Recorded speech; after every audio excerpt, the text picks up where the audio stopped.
En el nombre del Padre, del Hijo y del Espíritu Santo. Amén. Bendito y alabado sea Jesús en el santísimo sacramento del altar. Sea por siempre bendito y alabado.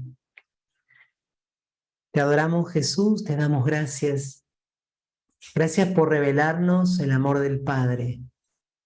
Gracias por ser tú nuestra vida, la resurrección y la vida eterna. Gracias por amarnos con amor infinito, por querer compartir tu vida feliz, plena, gozosa y gloriosa con nosotros. Te pedimos, Señor, que este encuentro, que esta conversación, que esta charla, nos deje el corazón lleno de esperanza y anhelante del cielo. Regálanos tu Santo Espíritu para que podamos abrirnos más y más a una nueva comprensión de estas verdades de fe en las cuales hoy meditaremos, pero sobre todo de tu infinito amor. Ven, Espíritu Santo, llena los corazones de tus fieles y enciende en ellos el fuego de tu amor. Envía, Señor, tu Espíritu y todo será creado y renovarás la faz de la tierra. Oh Dios, que has iluminado los corazones de tus fieles con la luz del Espíritu Santo, danos a gustar todo lo recto y verdadero según el mismo Espíritu y gozar siempre su celestial consuelo por Jesucristo nuestro Señor. Amén. Dios te salve María, llena eres de gracia, el Señor es contigo, bendita tú eres entre todas las mujeres y bendito es el fruto de tu vientre Jesús. Santa María, Madre de Dios, ruega por nosotros pecadores, ahora y en la hora de nuestra muerte. Amén. Nuestra Señora de la Esperanza, ruega por nosotros.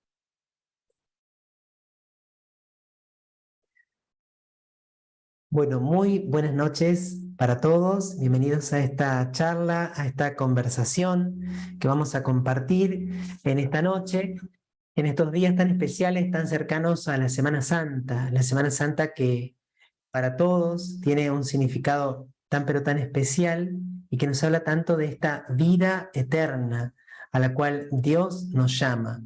Y bueno, nos ha invitado a aquellos que querían compartir esta conversación con un título un poco provocador, quizás. Algunos de mis amigos me preguntaban, ¿pero alguien piensa esto? ¿Alguien dice esto de verdad? ¿Alguien lo ha opinado o lo opina en este momento? Me refiero a la cuestión sobre el infierno vacío, si el infierno está vacío, etcétera. Bueno, la respuesta es que esta es una cuestión que tiene una gran actualidad. Ya vamos a ver por qué. Pero también esta charla, como algunos de ustedes saben, es como una preparación a un curso que Dios mediante en una semana y media, es decir, el lunes 10 del mes de abril, voy a estar. Me dicen por favor si se escucha, porque hay una persona que me señala que tiene dificultades con el audio. Alguien que me manda un mensajito, si se escucha bien. Yo por lo menos veo que está todo funcionando. Perfecto. Así que tiene que ser un problema de la persona, no del sistema. Me encantaba decir esto al iniciar. Primero, ¿qué es la escatología? Porque la palabra escatológico, el adjetivo escatológico, lo utilizan a veces los periodistas y hasta los periodistas deportivos cuando quieren señalar algún tipo de circunstancia majestuosa o algo importante o algo incluso a veces con algún ribete catastrófico o terrible o atemorizante o amenazador. La palabra escatología es una palabra compuesta proveniente del griego. Escatón significa lo último o lo final. Y logos, sabemos que es palabra, pero también es pensamiento, es ciencia. Entonces la escatología es una rama de la teología, en nuestro caso de la teología católica, que se dedica a estudiar y a profundizar las realidades últimas, las realidades finales, o podemos decir, como dice Cándido Pozo, un conocido teólogo católico, muy conocido y muy recomendable, es la teología del más allá, de todo aquello que ocurrirá después de la muerte y que ocurrirá sobre todo vinculado a la segunda venida gloriosa de Dios. Y me encanta que hoy, al menos rápidamente, porque esto lo voy a desarrollar mejor en el curso, veamos cómo en la escatología confluyen todos los tratados de la teología, porque sabemos que la teología católica se subdivide en diversos tratados.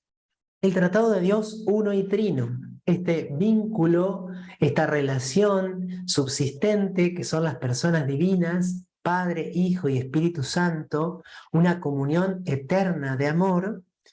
Bueno, la escatología nos habla de esa comunión eterna de amor. ¿Por qué? Porque en el fondo, si nosotros tuviéramos que describir hacia dónde vamos, vamos directo o estamos llamados a ingresar en el corazón de la comunión del Padre, del Hijo y del Espíritu Santo. La escatología también supone y lleva a sus últimas consecuencias el tratado de la creación y de la antropología. Dios ha creado un mundo bueno, la materia es buena, el cuerpo es bueno, y nosotros en la Escritura escuchamos una promesa, que habrá cielos nuevos y tierra nueva. O hablamos también, desde la teología católica, de una nueva creación. Por lo tanto, para entender el mensaje escatológico, algo tenemos que comprender y dejar iluminar del tratado de la creación. Y ni hablar del tratado de la antropología, porque la escatología católica implica abrazar la fe en la futura resurrección, la resurrección de las carnes, la resurrección del cuerpo. ¿Y esto qué significa? Que no somos platónicos, que no somos dualistas. El cuerpo no es una cárcel, el cuerpo no es un estuche, no es un envase, el cuerpo es bueno, porque el cuerpo es bueno y porque la muerte es consecuencia del pecado. El anuncio escatológico tiene que ver con la resurrección también de los cuerpos. Pensemos en el misterio de la cristología. Bueno, el tratado de la cristología abarca tanto la relación del Hijo con el Padre, las prefiguraciones del misterio de Cristo en el Antiguo Testamento, como sobre todo el poder comprender el misterio de la encarnación, la naturaleza humana unida a la persona divina del Verbo, pero también la obra de la redención. Y cuando pensamos en el estado del cuerpo de Jesús resucitado, entramos de lleno ya en la escatología. ¿Por qué? Porque el cuerpo de Jesús resucitado, el cuerpo glorioso de Cristo después de la resurrección, es la irrupción de la escatología en el tiempo. Entonces, para imaginar de alguna manera cómo van a ser los días finales, los tiempos finales, las realidades últimas, tenemos que leer los últimos capítulos de los evangelios sinópticos y el capítulo 20 y 21 del Evangelio de Juan y contemplar a Cristo resucitado, por supuesto, además de todos los otros libros del Nuevo Testamento. Pero también la eclesiología es iluminada por la escatología. ¿Por qué? Porque cuando hablamos de la eclesiología como ciencia teológica, no podemos descuidar ese gran misterio que llamamos la comunión de los santos. ¿Y qué significa? Que la iglesia no es solo este grupo de personas que en el mundo, que en la historia, que en el tiempo tenemos una misma fe, somos guiados por el Papa, por los obispos. Sabemos que la iglesia tiene una dimensión visible, la iglesia peregrina, militante, pero también sabemos que existe una iglesia triunfante y una iglesia purgante. Y esos son temas de la escatología. Por lo tanto, sin la escatología no tenemos una eclesiología completa. Ni hablar cuando hablamos de la liturgia, porque la liturgia no es simplemente una suma de conocimientos sobre ritos y ceremonias. De hecho, la liturgia cristiana se define como una participación de la liturgia del cielo. Entonces, comprender el cielo como una gran liturgia y comprender cómo va a ser la eterna liturgia, ese banquete de bodas del Cordero con su iglesia en toda la eternidad, da muchísima luz para entender la liturgia aquí en la tierra. Bueno, el Tratado de la Mariología es esencial también porque todos los desarrollos de la escatología de la resurrección confluyen, por ejemplo, en el misterio de la Asunción de nuestra Madre. Y el misterio de la Asunción de nuestra Madre revela, manifiesta algo muy esencial de la escatología católica. Y finalmente podemos hablar de la teología moral y de la teología espiritual. No sé si quedan en la pantalla o no, porque la teología moral implica dejar que el Espíritu Santo se vaya tomando posesión cada vez más de mí y que yo me deje conducir por el Espíritu, y lo decía la lectura del domingo pasado, ¿sí? Si el Espíritu vive en ustedes, ese Espíritu que los va a hacer resucitar en el último día, es el que opera en ustedes, el que da la vida nueva, pero también la teología espiritual, porque todo el ascenso y toda la comunión que va siendo más progresiva y progresiva, vamos a decir así, que la vida mística, que pasa por etapas, que cada uno de los grandes santos teólogos espirituales ha expresado de un modo diverso, confluye en los desposorios místicos. ¿Y qué va a ser el cielo sino una unión esponsal con Dios, la manifestación plena de lo que inicia aquí en la tierra? Y si la contemplación es un elemento clave de la teología espiritual y de la espiritualidad cristiana, el cielo va a ser contemplar a Dios cara a cara.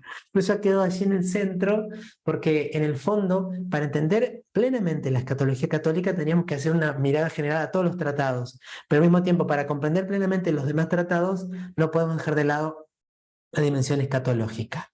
Y entonces, lo primero que tengo que decir es que el título de la charla tenía un poquito de trampa, porque decía, ¿es verdad que el infierno está vacío? ¿Y por qué digo que tenía un poquito de trampa? Porque cuando nosotros hablamos de un lugar o de algo que está vacío, estamos hablando de un lugar. Y si la pregunta está hecha en tiempo presente, nos estamos refiriendo al infierno como un lugar. Entonces yo, haciendo un poquito de trampa y siendo quizá un poquito pícaro, podría decir, sí, el infierno está vacío porque el infierno no es un lugar. Estoy simplemente siendo un poco pícaro, un poco irónico al referirme a esto. Y cuando nosotros decimos que el infierno no es lugar, alguien se puede escandalizar. De hecho, el Papa Francisco, tenemos por supuesto ahora muy presente en oración por su salud, hace poco en una de sus entrevistas dijo, el infierno no es un lugar. Y a muchos les pareció algo completamente raro, extraño, y algunos lo vieron con mucha sorpresa, pero que el infierno ahora, en este tiempo, no es un lugar, forma parte de la doctrina católica. ¿Por qué?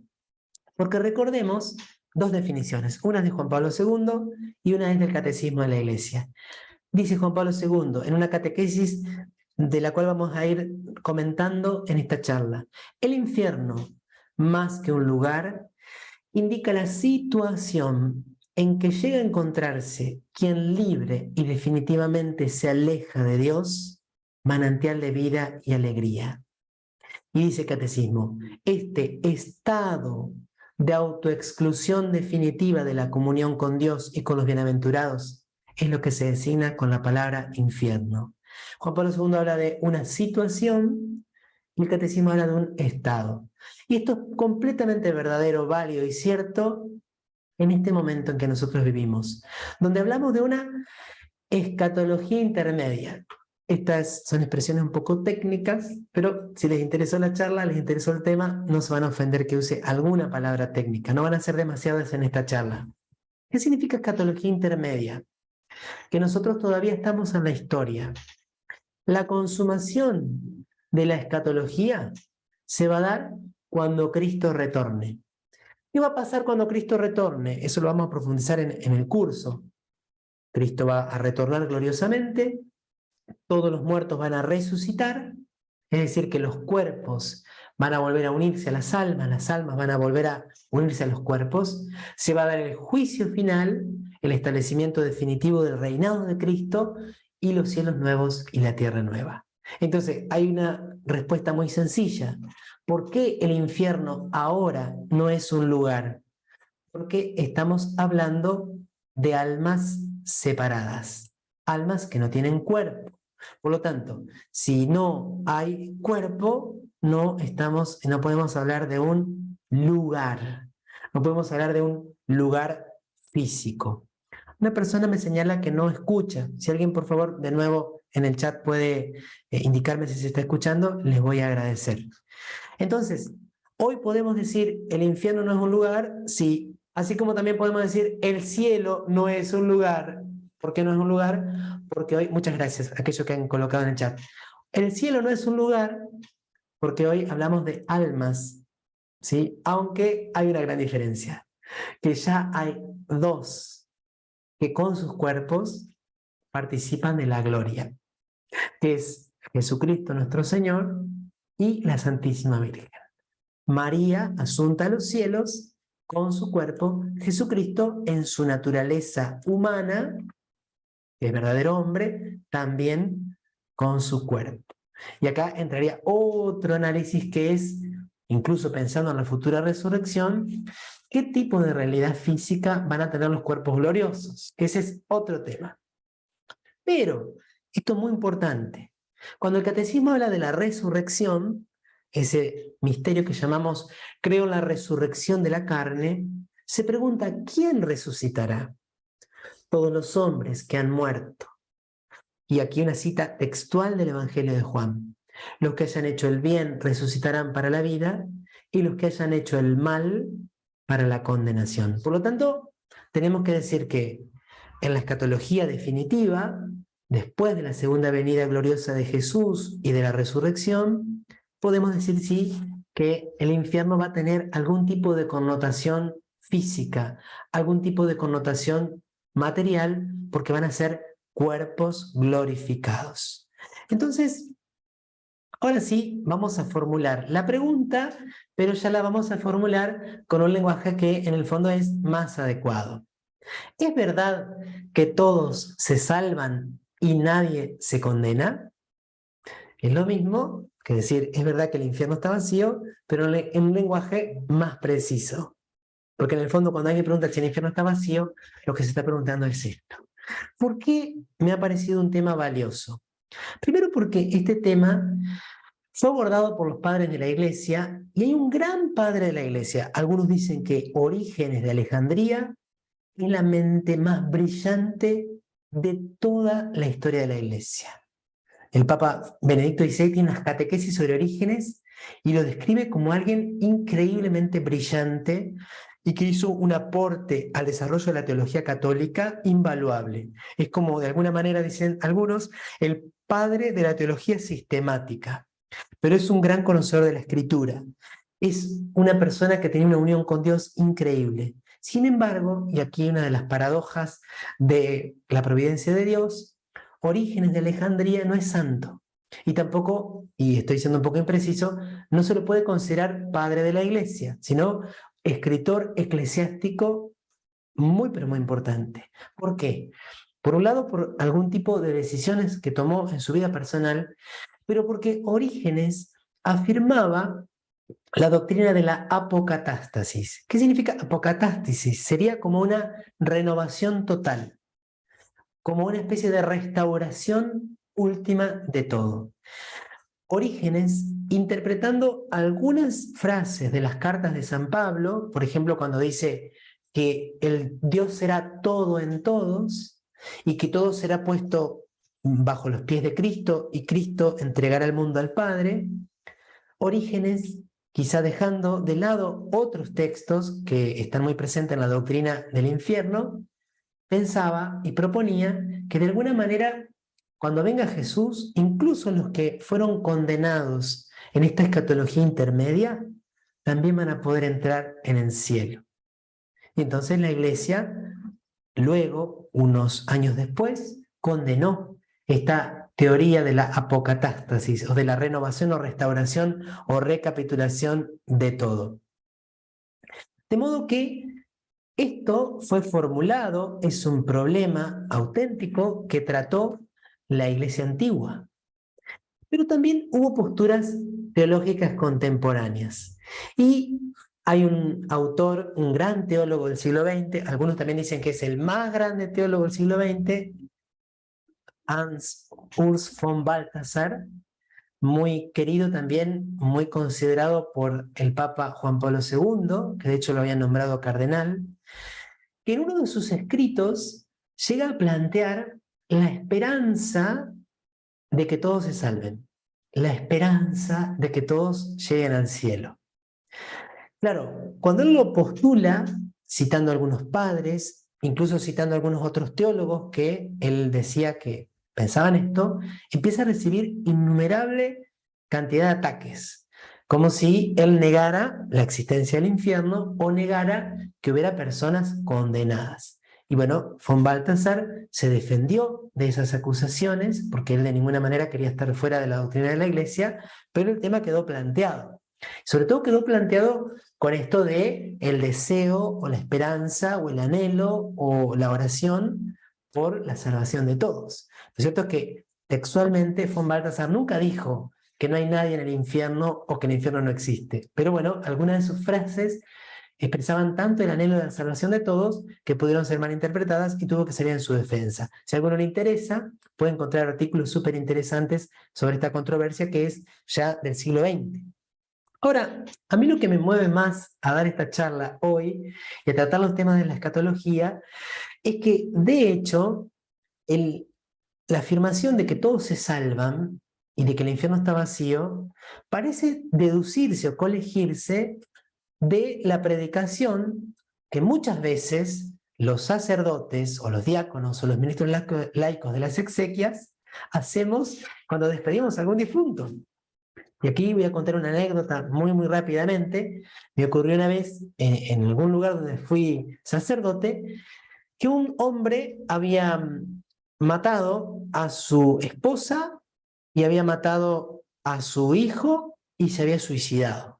Entonces yo no podía llegar al lugar donde se hacía el responso por esta persona que ya la estaban velando, tenía ciertas dificultades, y me comunico con un laico y me dice el laico: padre, usted quédese tranquilo, porque yo ya fui a la sala velatoria, hice una oración y le dije a la familia de este hombre que se quedaran tranquilos, que él está en el cielo y que ya tienen un nuevo intercesor en el cielo. Yo quedé como, digo, mató a la esposa, mató al hijo, se quitó la vida y vos lo canonizaste. Me parece que falta algo en el anuncio de la vida eterna. ¿Por qué? Porque lógicamente nosotros en un momento de duelo queremos dar paz, queremos dar esperanza, queremos dar confianza en la misericordia de Dios, pero no podemos mutilar el Evangelio. Y si uno tuviera que hacer un raconto de las homilías en las exequias o en las misas de los difuntos, ¿hablamos del juicio? ¿Hablamos de la misericordia de Dios por el pecado? ¿Hablamos de la necesidad de morir en gracia de Dios para alcanzar la vida eterna? ¿Hablamos de la posibilidad de la condenación? De hecho, a mí me ocurrió también recientemente, hace quizá un año y medio, que armando un pequeño programa para catequesis de adultos, lo hice como de memoria, así en la computadora, armé 2 encuentros, quedé conforme con el desarrollo y resulta que cuando vuelvo a leerlo no había incluido los temas de escatología, no había hablado de la vida eterna. Perdón, mala mía, como decimos aquí en Argentina, mea culpa, mea máxima culpa. Entonces, tenemos que tener cuidado porque algunas veces en nuestras prédicas, en las exequias cristianas, en los responsos o en las misas de difuntos, damos la impresión de una especie de automatismo de la salvación. Por eso, hoy, muy rápidamente, lo que voy a hacer es comentar la catequesis de Juan Pablo II sobre el infierno. ¿Por qué? Porque al final se hace referencia al tema que nos ocupa hoy. ¿Cómo comienza la catequesis? Que fue pronunciada en 1999. La pueden encontrar fácilmente en internet.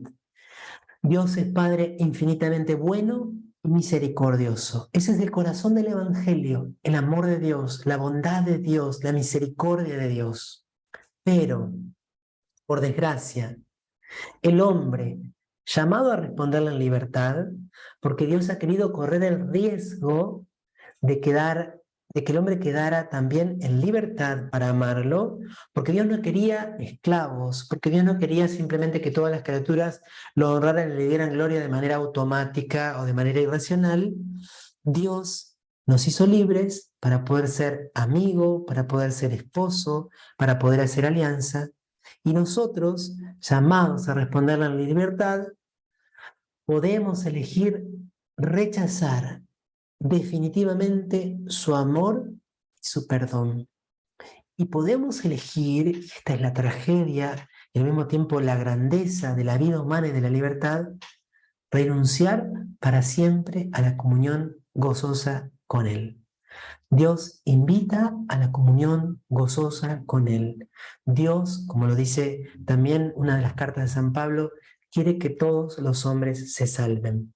Pero Dios no nos puede imponer el amor, porque un amor impuesto no sería amor. Dios nos ha creado libres. Y esta trágica situación es lo que señala la doctrina cristiana cuando habla de condenación o infierno. Cuando alguien, por ejemplo, dice, no, esa doctrina del infierno menoscaba la bondad de Dios, esa doctrina del infierno reduce a Dios a un ser lejano, malvado, no están comprendiendo nada, no estamos comprendiendo nada. La doctrina sobre la posibilidad de la condenación exalta al ser humano, porque revela, es como la contracara de la vocación al amor que todos tenemos y de la libertad de la cual Dios nos ha hecho portadores. Entonces, fíjense cómo cierra este primer punto. No está todo el punto, pero entresaqué algunas frases que eran las más importantes. No se trata de un castigo de Dios infligido desde el exterior, sino del desarrollo de premisas ya puestas por el hombre en esta vida. Porque Dios sufre, porque Dios llora, porque Dios gime de angustia cuando alguien le da la espalda.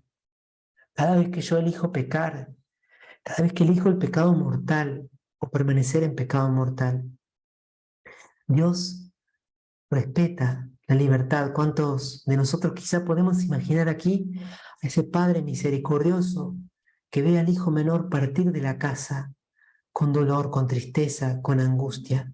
Entonces, esta es la realidad. Dios nos hizo libres, podemos darle la espalda. Dice también, aunque no está puesto allí en la placa, la misma dimensión de infelicidad que conlleva esta oscura condición puede intuirse de algún modo a la luz de algunas experiencias nuestras terribles, experiencias que hoy nosotros llamamos como de infierno. Sin embargo, Juan Pablo II dice, ojo, porque usamos la palabra infierno de manera analógica y muy impropia, porque no hay punto de comparación entre la experiencia más dura, angustiante, solitaria de esta vida con la experiencia de la condenación eterna. Porque nosotros en el fondo no sabemos, no alcanzamos a comprender lo que implica rechazar definitivamente el amor de Dios, incluso en el último instante de la vida. Para describir el infierno, la Sagrada Escritura, como al mismo modo lo hace con el cielo, utiliza un lenguaje simbólico. Y recordemos que a lo largo de todo el Antiguo Testamento, incluso del Nuevo Testamento, hay como un progreso, como una evolución en este lenguaje. De hecho, en el Antiguo Testamento hay un avance enorme, porque por ejemplo en los primeros libros del Antiguo Testamento no está todavía muy claro la revelación de un más allá, de una vida eterna, ni de una resurrección. La revelación de la resurrección se da, dicen los biblistas y también el Papa Benedicto en algunos de sus libros, se da sobre todo vinculada a la madurez en la fe que va a llegar con el exilio en Babilonia. Todavía en el Antiguo Testamento parecía que los muertos o desaparecían, al principio no quedaba nada, o sus sombras se reunían en el Sheol, el Hades, lo que también nosotros llamamos los infiernos, que era un lugar de tinieblas, una fosa de la que no se puede salir. Esos son como textos sacados de distintos pasajes del Antiguo Testamento, de los Salmos, del libro de Job, como también, y esto era lo más tremendo, un lugar donde no es posible dar gloria a Dios. En el Sheol, en los infiernos, no se puede alabar a Dios. La persona queda totalmente desvinculada de Dios y del pueblo de Dios. Esa sombra que desciende del Sheol no tiene relación ni con Dios ni con los demás. En el Nuevo Testamento aparece una luz totalmente novedosa, sobre todo con la resurrección de nuestro Señor Jesucristo, porque Él ha vencido a la muerte y Él extendió su poder liberador también al reino de los muertos. Sin embargo, también, y diríamos casi que aún más en el Nuevo Testamento, la redención sigue siendo una oferta. un ofrecimiento de salvación que corresponde al hombre acoger con libertad. Y a lo largo de toda la vida de Jesucristo está muy claro. Jesucristo invita, Jesucristo llama, pero Jesucristo no impone ni obliga ni fuerza. Entonces cada uno de nosotros, esto está muy claro en todo el Nuevo Testamento, va a ser juzgado de acuerdo a sus obras. El Nuevo Testamento recurre a muchas imágenes para hablar de esta realidad de la condenación. Un horno ardiente, un lugar donde hay llanto y rechinar de dientes. Se habla de la gehenna, del fuego que no se apaga. Después, por ejemplo, cuando está esa parábola del rico Epulón, también en un lugar donde hay llamas, pero recordemos que son imágenes, son símbolos. Por supuesto que cuando hablamos del cuerpo, también el cuerpo en la resurrección final va a participar del sufrimiento, pero los teólogos han distinguido siempre la pena de sentido, que es la experiencia subjetiva o también corporal de la lejanía con Dios, de la pena más profunda del infierno, que es la pérdida, la ausencia, el alejarse de Dios por toda la eternidad. Lo más grave, lo más terrible, la verdadera situación trágica del infierno es no poder contemplar cara a cara al Creador, para el cual estamos hechos y para cuyo encuentro hemos sido creados a su imagen y semejanza. Todo sufrimiento que se puede añadir, entre comillas, a eso es insignificante al lado de su ausencia. El Apocalipsis, cuando habla del infierno, habla de un lago de fuego, de aquellos, donde van aquellos que no son inscritos en el libro de la vida, y también se habla de una segunda muerte. Quienes se obstinan en no abrirse al Evangelio se predisponen, y esto lo dice la carta a los tesalonicenses, a una ruina eterna, alejados de la presencia del Señor y de la gloria de su poder. Tal vez para quienes tenemos que dar catequesis, lo más claro es este texto de Mateo 25, que está citado ahí en la catequesis, pero saqué la cita. Dice Jesús: aléjense de mí, malditos, al fuego eterno. Fuego eterno se correspondería con lo que los teólogos llamaban la pena de sentido. Aléjense de mí sería la pena de daño, el alejarse, el no poder gozar de la presencia del Señor. Aquí estaba esto que desarrollé recién. Entonces, en el rico Epulón es un lugar de pena definitiva, sin posibilidad de retorno o de mitigación del dolor. Por eso cuando Lázaro le dice: envía a Lázaro que toque al menos mi lengua y que con un poquito de agua. Dice: no, no se puede pasar de aquí hasta allí y de allí hasta aquí. No se puede salir de esa situación. Entonces, estas imágenes, nos va a decir Juan Pablo II, deben interpretarse correctamente. ¿Qué es lo que quieren expresar? La completa frustración y vaciedad de una vida sin Dios. El infierno, la cita del inicio de la charla, más que un lugar, es la situación en que llega a encontrarse quien libre y definitivamente se aleja de Dios, manantial de vida y alegría. Dios es luz, Dios es vida, Dios es gozo, Dios es libertad. Lejos de Dios todo eso desaparece. Juan Pablo II incluye aquí esta cita del catecismo, cita que nunca tenemos que olvidar, queridos hermanos: morir en pecado mortal sin estar arrepentidos ni acoger el amor misericordioso de Dios significa permanecer separados de Él para siempre por nuestra propia y libre elección. Este estado de autoexclusión definitiva de la comunión con Dios y con los bienaventurados es lo que se designa con la palabra infierno. Yo elijo separarme de Dios y de los santos. Dios simplemente ratifica aquello que yo elegí. Por eso, dice Juan Pablo II, aquí volvemos a la catequesis: condenación no se debe atribuir a la iniciativa de Dios, que Dios no predestina a nadie a la condenación, porque Él es todo amor, todo misericordia, todo bondad. Él, en su amor misericordioso, no puede querer sino la salvación de los seres que ha creado. En realidad, es la criatura la que se cierra a su amor. De hecho, algunos interpretan el pasaje de Mateo 25 y dice: aléjense de mí, al fuego eterno creado para Satanás y sus ángeles. Dios no ha creado el infierno para nosotros. Nosotros creamos el infierno a través del mal uso de nuestra libertad. La condenación consiste precisamente en que el hombre se aleja definitivamente de Dios por la elección libre y confirmada con la muerte. Es ella para siempre esa opción.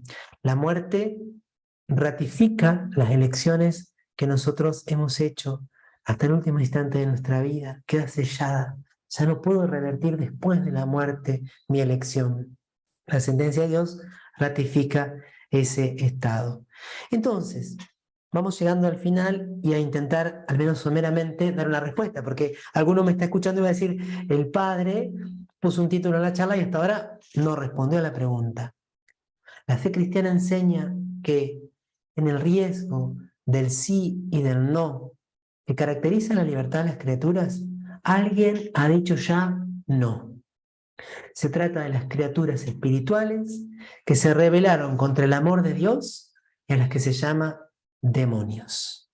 Entonces, si nosotros tuviéramos que decir, ¿hay alguien ya condenado para siempre? Podemos afirmar con toda certeza que hay espíritus que ya están condenados para siempre. Eran espíritus luminosos, espíritus buenos, espíritus santos. De acuerdo a la teología católica, podían ser arcángeles, ángeles o alguna de las otras realidades espirituales de los coros angélicos que, rechazando el amor y la obediencia a Dios, se convirtieron a sí mismos en demonios. Hay algunas criaturas espirituales que ya han dado la espalda definitivamente al amor de Dios. Si tomamos la imagen del lugar, aunque sabemos que para los espíritus puros es también un poco imprecisa, podríamos decir, sí, hay alguien condenado. Hay ángeles que ya no son ángeles, son espíritus condenados, son demonios.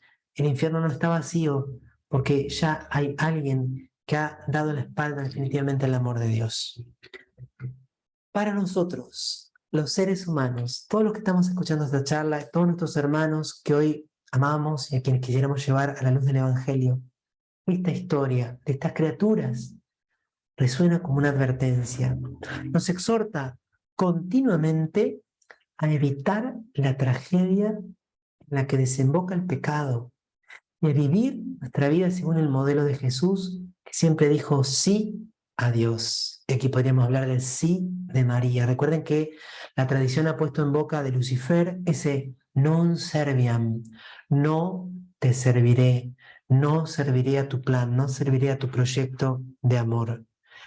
Saber que esto es una posibilidad, la primera consecuencia que tendría que tener nuestra vida es querer vivir en gracia siempre, querer abandonar todo pecado, especialmente el pecado mortal, la lucha contra el pecado. Y acá llegamos, sí, al tema específico. La condenación sigue siendo una posibilidad real, pero no nos es dado conocer sin especial revelación divina cuáles seres humanos han quedado implicados efectivamente en ella. Por supuesto que la catequesis está elaborada con mucha precisión. Juan Pablo II sabe que es un tema delicado. Nosotros podemos entonces decir que no sabemos si una persona en particular está condenada. Y ya vamos a dar algunos ejemplos de esto y de cómo esto ha impactado también en la praxis pastoral de la Iglesia.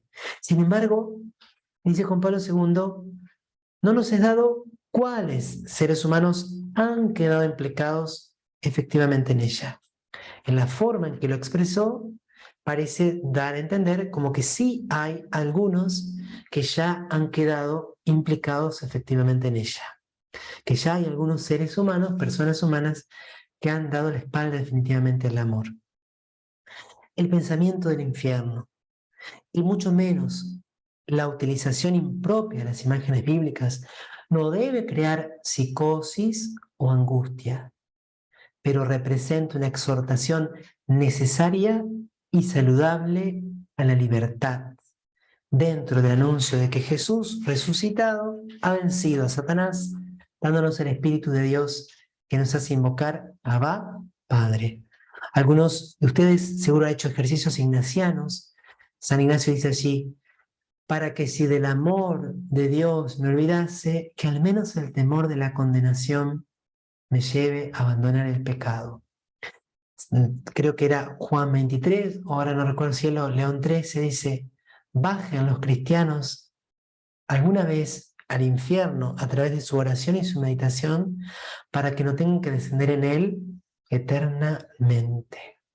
Y démonos cuenta que si bien nosotros podemos utilizar también como argumento válido la justicia divina, ¿sí? De que Dios es bueno, misericordioso, pero también es justo, el acento que quiere poner hoy el magisterio de la Iglesia, sin dejar de hablar de la justicia divina, que es un atributo de la divinidad, está puesto en la libertad humana, está puesto siempre en lo positivo, en la nobilísima dignidad que el Padre nos ha dado. Tenemos que hablar de la posibilidad de condenación, sí, pero tenemos que hacerlo siempre en ese marco más grande que es el anuncio completo de un Dios amor, de un Dios comunión, de un Dios misericordia, Padre, Hijo y Espíritu Santo, de quien venimos y hacia quien vamos. Por eso, esta perspectiva llena de esperanza prevalece en el anuncio cristiano. Se refleja eficazmente en la tradición litúrgica de la Iglesia, como lo atestiguan, por ejemplo, las palabras del canon romano. Acepta, Señor, en tu bondad esta ofrenda de tus siervos y de toda tu familia santa. Ordena en tu paz nuestros días, líbranos de la condenación eterna y cuéntanos entre tus elegidos. Líbranos de la condenación eterna, lo pedimos en la liturgia. Entonces, a modo de conclusión, no podemos afirmar que alguien en concreto esté en el infierno. Recuerdo que cuando yo era adolescente, en la parroquia donde hice todo mi camino antes de entrar al seminario, leíamos un Vía Crucis, y en ese Vía Crucis hablaba de Judas, y en un momento el Vía Crucis decía, y Judas, después de traicionar a Cristo, se ahorcó y así se condenó para siempre. Y recuerdo que el sacerdote, después de que lo leímos, alguna vez dijo, ese Vía Crucis no lo vamos a leer más, porque ni siquiera a Judas la Iglesia lo ha enviado al infierno, lo ha puesto allí. De hecho, hay algunas anécdotas un poco pintorescas que tienen que ver con la historia del arte, donde, por ejemplo, Dante Alighieri en su Divina Comedia colocó en el infierno a algunos personajes que después la Iglesia canonizó, especialmente el Papa Celestino. También hay una anécdota muy conocida en la historia del cura de Ars, y esto tiene que ver con la praxis de la Iglesia. Recuerden que hasta hace algún tiempo, cuando una persona decidía quitarse la vida, la Iglesia no le daba una despedida cristiana similar a la de las demás personas. Parecía un poco dura la disciplina, y entiendo que tenía una doble finalidad o un doble motivo. Por un lado, el hecho de que el suicidio objetivamente es un pecado grave contra el quinto mandamiento. Pero también la Iglesia, al no celebrar las exequias a estas personas, lo que procuraba era que no hubiera confusión en los demás fieles. Luego la Iglesia cambió esta disciplina, no porque el suicidio haya dejado de ser un pecado grave contra el quinto mandamiento, sino porque, por un lado, se ha estudiado que muchas veces la persona que llega a quitarse la vida lo hace en medio de una situación de tan gran angustia que no puede realizar un acto con pleno conocimiento y deliberado consentimiento, que son las condiciones para que haya pecado mortal.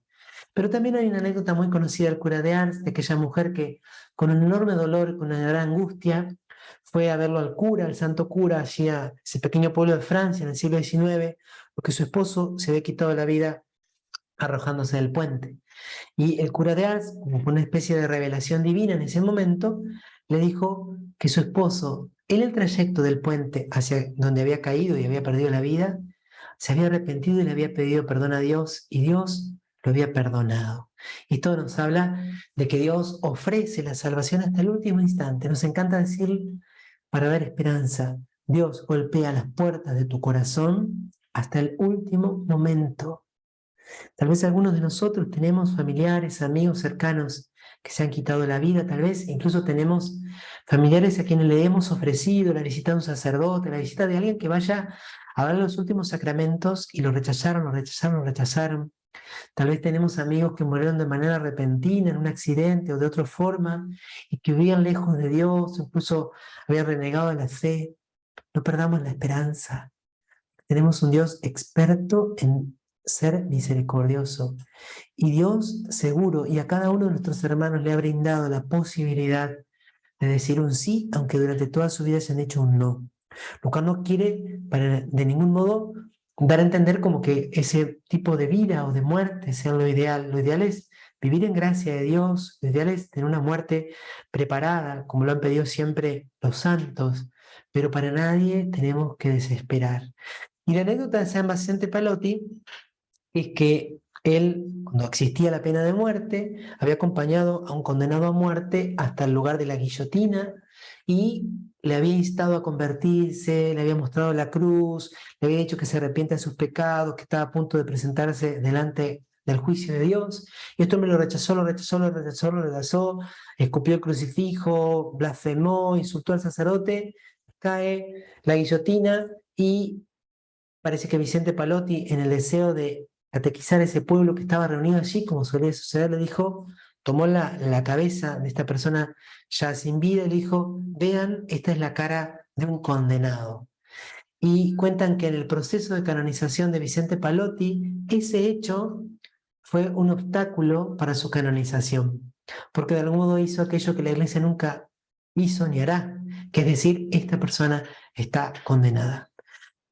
No podemos, sin embargo, afirmar el infierno está vacío. No lo podemos afirmar apelando a la bondad y a la misericordia de Dios. Porque daría que en el fondo Dios está como jugando, como simulando, pero sobre todo no podemos afirmarlo porque las formulaciones de los textos bíblicos del Nuevo Testamento, tanto en la parábola del pobre Lázaro y del rico de Pulón, como en las palabras, por ejemplo, la parábola de Mateo 25, como otros textos de las cartas y del Apocalipsis, sugiere, o casi de manera evidente, que efectivamente habrá no solo espíritus, sino también personas humanas que rechazarán definitivamente el amor. Tenemos que decirlo con todas las precisiones del caso, que hay personas humanas, de acuerdo al mensaje revelado, que han dicho o dirán en algún momento de la historia un no definitivo al amor. Ahora bien, eso significa que no podamos rezar y esperar con esperanza teologal la salvación para todos. Y yo creo, y esto después de mucha lectura y de reflexión, que nosotros no solamente que podemos, sino que debemos esperar con esperanza teologal la salvación de todos. Nosotros no podemos desear la condenación de nadie. Si no podemos desear la condenación de nadie, y hay solo dos posibilidades, salvación y condenación, porque recuerden que el purgatorio es un estado de salvación y forma parte de la escatología intermedia. Al igual que nuestro Padre, tenemos que desear y tenemos que rezar por la salvación de todos, que todos los hombres se salven. Y así como nuestro Padre, nos dice Jesús en el Sermón de la Montaña, hace salir el sol sobre buenos y malos, nosotros también tenemos que desear la salvación de todos, desear la salvación también de aquellos que hoy están en el pecado. Por eso, la pregunta sobre el infierno vacío, más que una especulación teológica, tendría que transformarse para cada uno de nosotros en un compromiso. ¿En un compromiso de qué? De oración y en un compromiso de evangelización. La caridad de Cristo nos urge hablar de Jesús, evangelizar, anunciar la buena noticia, anunciar el amor de Dios, anunciar que tenemos solo una vida, anunciar que nos estamos jugando la eternidad hoy. Eso nos tiene que urgir, pero también la oración. Yo recuerdo que en el seminario menor nosotros rezamos por todos aquellos que viven y mueren en pecado mortal. Y cuando era niño quizá no me daba cuenta de la hondura, pero qué profunda oración. También en la oración de la noche en el seminario menor rezábamos por los moribundos y por los que van a morir en esta noche. interceder, interceder, interceder. ¿Cuánto bien podemos hacer con nuestra penitencia, con nuestra oración, por aquellos que están próximos a morir? La caridad de Cristo nos urge. ¿Y de qué le vale al hombre ganar el mundo entero si pierde su vida? Así llegamos al final del desarrollo. Les recuerdo entonces que el lunes 10 de abril vamos a comenzar un curso de introducción a la escatología. Introducción porque el tema es inabarcable. Van a ser 7 encuentros de 1 hora 30. Yo les voy a enviar por correo el modo de poder inscribirse. Tiene un costo, tiene también la posibilidad de acceder a las grabaciones y verlas todas las veces que uno quiera.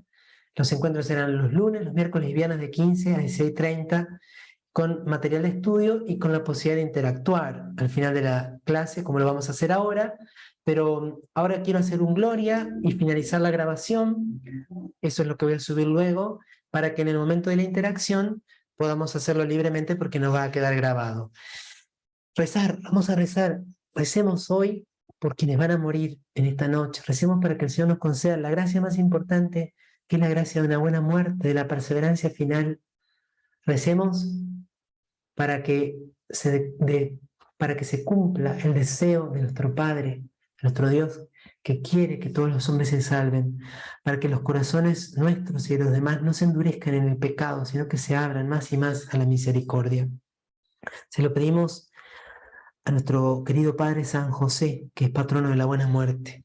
Querido Padre José, humilde Hijo de Dios, entrego del todo a vos, enséñame a obedecer, que yo me sepa ofrecer donándome y siendo luz, que aprenda a llevar mi cruz con gran amor cada día, que con tu esposa María le imite siempre a Jesús. Amén. San José, ruega por nosotros.